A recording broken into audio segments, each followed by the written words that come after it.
Marco Zero. Cultura. Vamos novamente colocar uma conversa um pouco mais suave e tranquila. Falar de cultura sempre é muito bom, artes plásticas, falar de música, enfim. E nesse momento, mais uma pauta, minha querida Gabriela. Exatamente. Hoje nós estamos com a artista plástica Maria Cheng. Eu pronunciei certo? Maria Cheng. Maria Cheng, sinto Isso. muito. As obras dela estão tanto em galerias nacionais como internacionais. Então, hoje a conversa vai ser inteiramente sobre a sua trajetória e sobre o seu trabalho. E, bom, primeiro de tudo, como que você começou a trabalhar com a cerâmica? Eu assisti os documentários. Você chama de cerâmica. Como que você começou a trabalhar com isso? Bom, eu sou formada em educação artística e desde então, na primeira aula de cerâmica, eu já me identifiquei com a matéria, porque até então eu não conhecia ainda. E a partir desse contato que eu me formei, e aí eu fui fazer uma especialização. No caso, eu morava em Santos e fui para São Paulo para fazer uma especialização em cerâmica. E aí, desde então, desde 1981, que eu trabalho com esse material e com artes de um modo geral. Ai, que incrível! E como que é esse processo de trabalhar com essa cerâmica? Como que é?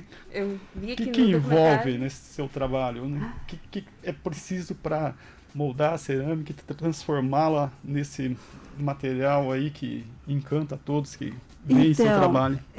Eu acho que eu me encantei, no caso, com a argila, porque ela é justamente por ser um material muito plástico, no sentido de muito versátil, né?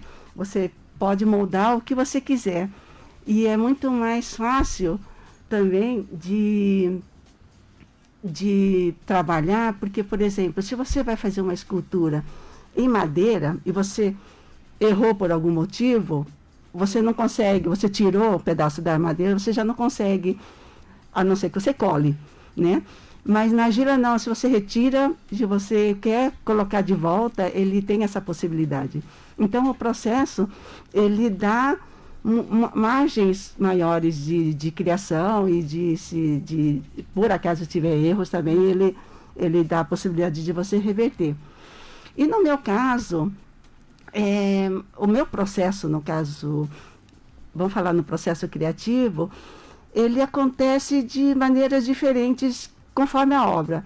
Tem obras que eu já venho com a ideia pré-concebida e a partir da ideia eu começo a trabalhar.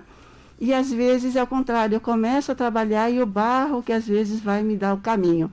Então, é muito interessante e é muito importante que você esteja atento para o que o barro te fala também, porque tem uma interação nesse processo, sabe? Parece maluco isso, né? Falar isso, mas na verdade você está aberta, na verdade, por todos os sinais na vida. Não é só, no caso eu falo da argila, porque é o material que eu trabalho, mas eu acho que em qualquer atividade, se você estiver aberta por sinais, pode te indicar caminhos. Esse lúdico com argila é uma ligação com a natureza, de um modo geral, pode dizer assim? Exatamente, porque olha só, a argila, ela é a única matéria, no caso que ele envolve os 4 elementos, né? Que é a água, a terra, o fogo e o ar, né?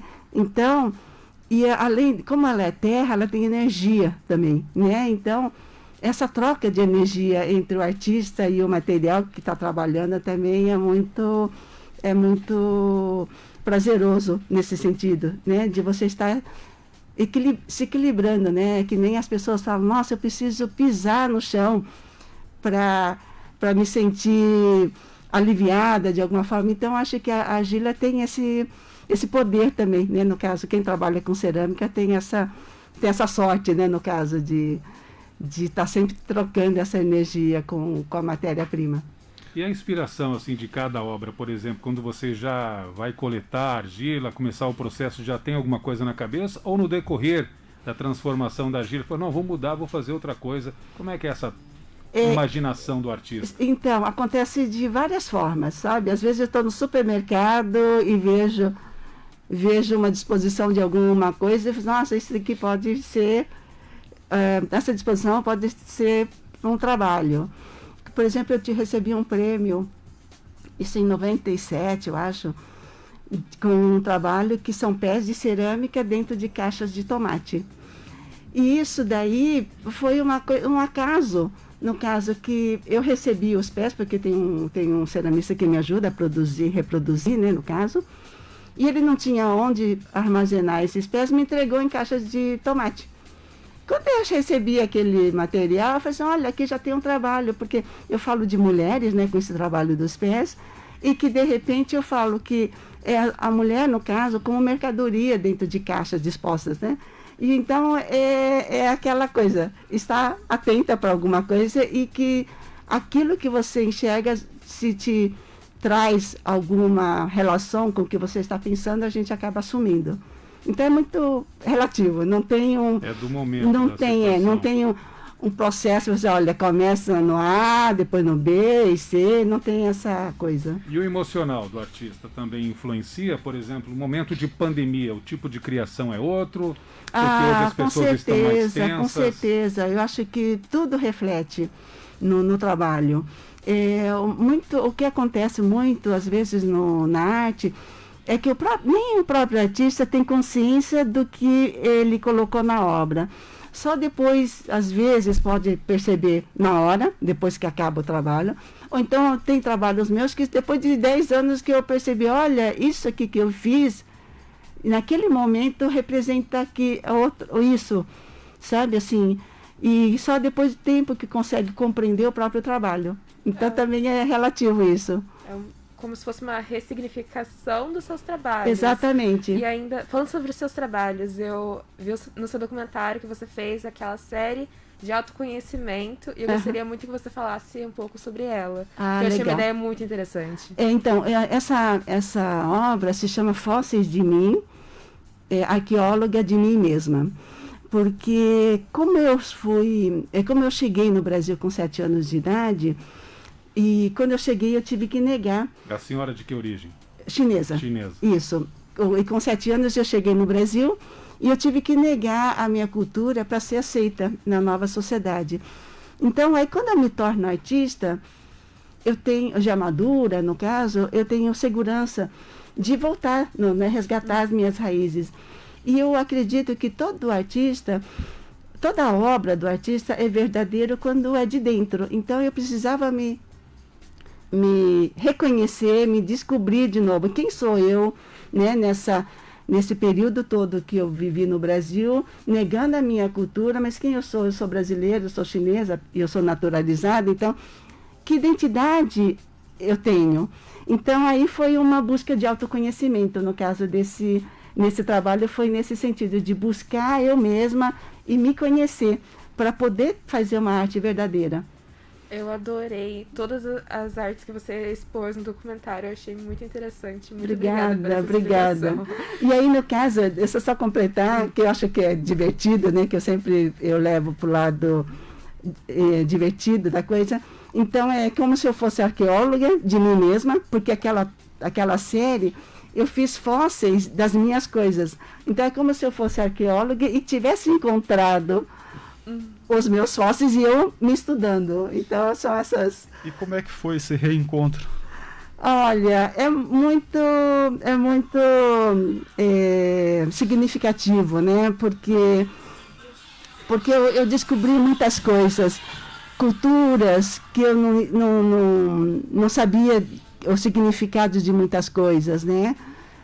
A outra série, no caso dos pés, eu convivi, no caso, com a minha bisavó, quando eu tinha 5 anos de idade, e o pé dela completamente deformado, eu não tinha noção do que era. Só quando eu me torno artista é que eu tomo conhecimento desse costume, dessa tradição, e que aí eu trago toda a minha história e a história de todas as mulheres chinesas, né? Então, são descobertas muito importantes para mim.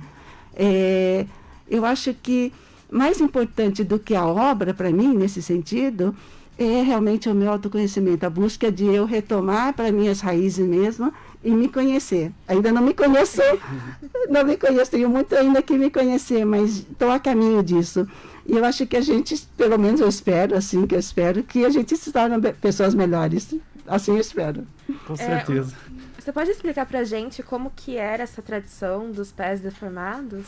Então, era assim, era uma desculpa, né, no caso, de que as mulheres ficavam mais femininas e mais sensuais. Essa era a forma para seduzir as mulheres a praticar, né, essa tradição. Quando elas eram crianças, elas tinham que enfaixar esses pés para não crescer, né, e fica enfaixado a vida inteira, porque se solta essas faixas, o pé tende a voltar para o tamanho normal, né? Então elas ficavam a vida toda com esses pés enfaixados e não tinha que ter ser maior do que 8 centímetros de comprimento. Imagina esse tamanho de pé, a dor que era, né? E deformava totalmente. E as mulheres que não tinham esses pés deformados, pequenos, né, no caso, elas não tinham bom casamento, porque só as serviçais que podiam ter pés normais. Então imagina as mães que sofreram, né, toda essa dor, elas obrigavam as filhas a passar também por essa mesma dor para garantir um bom matrimônio. Então, isso durou um século, né, muitos anos. E, por sorte, a minha bisavó foi a última da nossa família, assim, né, no caso, a geração da minha avó, da minha mãe, já se livraram disso, mas durou muito tempo e é uma coisa muito... É opressivo mesmo, né? Porque era para tolher a liberdade delas, né? Então, eu acho que foi importante nesse processo de autoconhecimento conhecer essa história também e enfim, a gente ter se livrado disso. Deixa eu colocar a minha colher nesse molho, né? Você não acha, por exemplo, Maria, que ainda continua isso contra a mulher? Hoje Exatamente. Não torturando pelo pé, mas a questão do estereótipo da mulher perfeita, das medidas, a mulher não pode ter ruga, a mulher não pode ter cabelo branco. Ainda não continua essa violência contra a mulher? Exatamente, é isso que eu falo, que apesar de não ter esse costume, né, exatamente esse tipo de costume, existem outras formas, né, contra a mulher mesmo, né, e infelizmente até as mulheres mesmo não têm consciência disso e entra, né, nessa paranoia, né, da estética, né, dessas coisas todas. Porque uma coisa é cuidar da saúde, a outra é você entrar num padrão estético porque é a moda que dita isso. Exatamente, né? E fora outras coisas mais cruéis, assim, tipo, em outros países, aquelas coisas das argolas, né, no pescoço, que também, não sei, na verdade, eu não sei qual é o motivo desse... Também é estético. É estético, né? Exatamente. Então, colocar essa... Mutilações em Exatamente. minas, enfim, a gente não virou essa página na África, completamente. né? Sim. Então, são essas coisas que, não sei, a gente não consegue entender, né? Por que acontece tanta maldade. Mas a arte é um respiro para tudo isso, né? É uma forma, eu acho que a arte, a gente tem a liberdade, né, de expressar, né, as nossas indagações, né, nossos sentimentos e provocar principalmente reflexões no outro, né? Que apesar de, né, numa exposição eu não ter oportunidade de estar presente com os visitantes, mas a obra está lá e provoca a reflexão, né? Às vezes nem é a mesma proposta que eu coloco, mas provocar que quem está vendo alguma sensação, né? O que será que está acontecendo, que está querendo dizer com isso, e trazer outras reflexões além da minha própria, né? Então, eu acho que a arte tem um papel fundamental na sociedade. Legal. Maria Shea, você tem um trabalho consolidado, reconhecido, agora recentemente numa premiação, um prêmio de reconhecimento de trajetória, ou seja, do conjunto da obra, né? Feito Sim, pelo governo do estado, de 400 pessoas e coletivos, né, artistas e coletivos do Paraná. Você foi uma das reconhecidas, contempladas com essa premiação. Eu fiquei muito surpresa de ser primeira colocada nessa classificação. Eu não acreditei. Nos representou muito bem, né? Obrigada. Junto com você tinha tantos nomes, né? Com pessoas com tantas experiências, né, importantes. Ou seja, esse reconhecimento aí foi foi bem significativo, né, para o seu trabalho, para tudo. Sim, então, acho que o reconhecimento sempre é uma motivação, né, pra gente, né? Porque com tantas dificuldades, né, a gente que, por exemplo, artistas que nem eu que mora fora dos eixos culturais, né, assim, tipo São Paulo, Rio, né, que é onde é o buchicho, né, da arte, que é onde acontecem as coisas, né? E eu morar aqui em Foz do Iguaçu, que fica, né, por exemplo, a 600 quilômetros de Curitiba, 1.000 quilômetros de São Paulo, sei lá quantos do Rio, e eu consegui, né, um reconhecimento desse, né, a nível que seja estadual, mas é uma coisa muito importante e é muito motivador a gente saber que a gente está caminhando na trilha certa, assim, sabe? Foi muito, muito legal. Legal, parabéns. Você já viajou para vários países. Eu queria que você contasse aí para onde que sua arte já foi, como que você se sente, né? Sabendo que seu trabalho, a sua expressão, a sua criatividade, a sua condição de artista está presente aí nesses outros lugares do mundo, né? Fazendo um diálogo, conectando, aí, fazendo uma ponte, né? Disso que você fez e escolheu para fazer na sua vida. Então, eu já tive a oportunidade de ir 2 vezes para a China, para a Índia, para Marrocos, para Buenos Aires, e agora, antes da pandemia, em fevereiro, eu recebi um convite para a Capadócia. E agora eu estou só esperando, então, quer dizer, eu não, né? Todo mundo, né?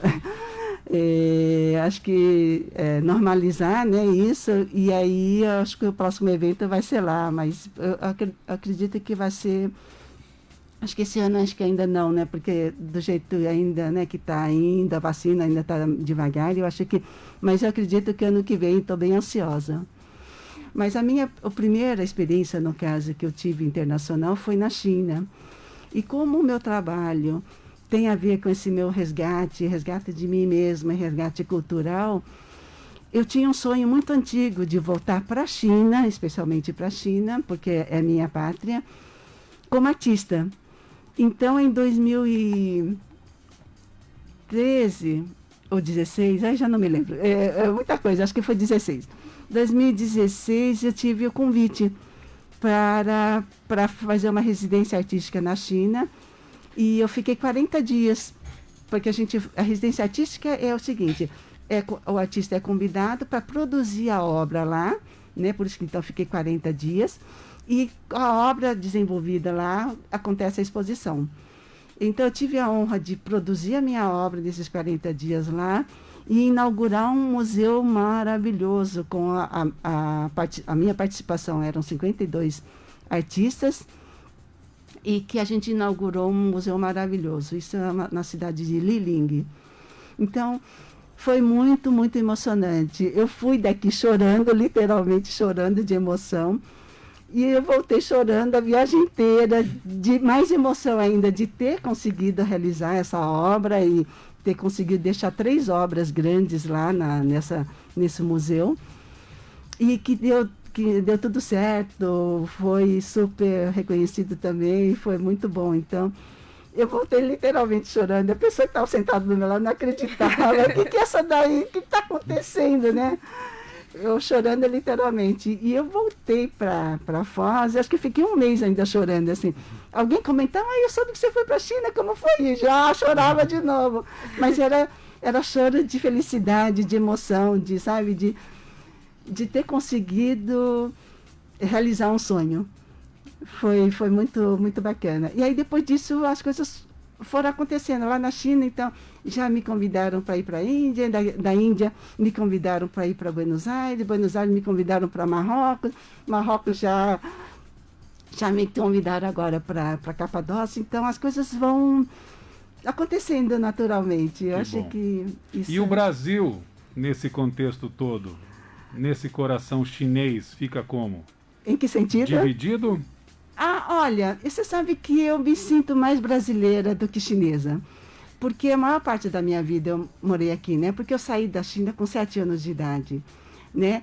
Então, eu nunca pensei na minha vida de voltar para morar lá, por exemplo.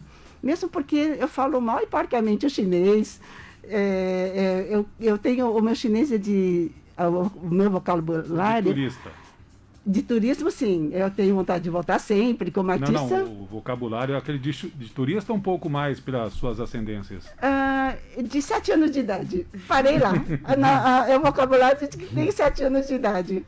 Então, e consigo me virar, né? No caso, aí eu misturo inglês junto para poder me virar, e todas essas residências artísticas que eu participei foi a base do inglês mesmo, né?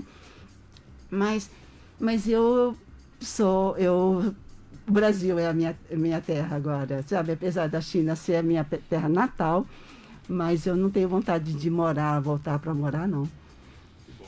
Maria Cheng, para a gente terminar o nosso bate-papo aqui, que está muito bom, você falou que Capadócia é a tua próxima agenda, e quais são os outros projetos futuros aí, trabalhos novos, exposições em Foz do Iguaçu, no Paraná, no Brasil, o que a gente pode esperar aí? Então, por enquanto, eu tenho um projeto para ser feito, ainda sendo escrito ainda, mas em São Paulo. Eu pretendo fazer uma grande exposição em São Paulo. Vamos ver quando é que... Como está em projeto ainda, precisa ser aprovado e tudo mais. Mas, a princípio, é um grande projeto em São Paulo. Estou bem animada com isso. Neste ano ainda? Não, acho que não. Acho que porque ainda vai escrever, o projeto ainda vai ser aprovado, e depois que aprova ainda precisa produzir, né? Eu vou fazer, na verdade, a proposta é uma coletânea de algumas obras que eu já fiz, porque em São Paulo ainda não expus muitas vezes, então vou levar algumas obras e uma obra nova. Então, essa obra nova é uma obra muito grande e que eu preciso produzir. Eu acho que ano que vem. Esse ano vai ser só para organizar esse projeto. Quem quiser conhecer mais seu trabalho, tem um canal virtual, um site, um espaço onde pode ver o documentário que a Gabi deu uma palhinha aqui para as pessoas ficarem com vontade de assistir. Sim, como que olha, faz? eu acho que dá para, no caso, no Facebook ou então no Instagram, entrando no Maria Cheung, se fala Cheng, né, meu nome, se pronuncia Cheng, mas se escreve Cheung, com CH. Gemudo. Como? Gemudo, né? Gemudo, isso. E aí lá vai conseguir entrar no meu site, que eu tenho um site, e muita coisa que eu publico mesmo no Facebook, que aí tem esse documentário, tem outros vídeos também que eu postei também, que vai poder conhecer um pouco mais da minha trajetória. Para encerrar de verdade, uma pergunta fácil, de resposta eu acho que fácil pela sua trajetória. O que é a arte? A arte, eu acho que é um meio de expressão. Eu acho que, para resumir bem sucinto, é um meio de expressão que a gente pode exprimir, né, as nossas indagações. Se vive sem ela? Não, acho que agora não. Eu não sabia que eu era uma artista, né? E a partir do momento que eu me tornei, acho que não tem como largar mais. Tá legal, muito obrigado, Maria Cheng, parabéns pelo seu trabalho. Gabi, quer complementar aqui? Aproveite a nossa entrevistada. Bom, eu tenho a dizer que você ganhou uma fã, porque Obrigada. eu gostei muito do seu trabalho. Vou já te procurar nas redes sociais, no Facebook. Isso. E muito obrigada pela sua presença, sua história é muito inspiradora, seu passaporte também. Eu gostaria de visitar os mesmos lugares que você já visitou. E, bom, muito obrigada. É obrigada. isso. Só deixar, então, quem quiser conhecer meu ateliê, né, está aberto para visitação, e ele fica na Rua Piracicaba, 161. Qualquer coisa, entra no Facebook para combinar, no caso, escrever. Em qual bairro?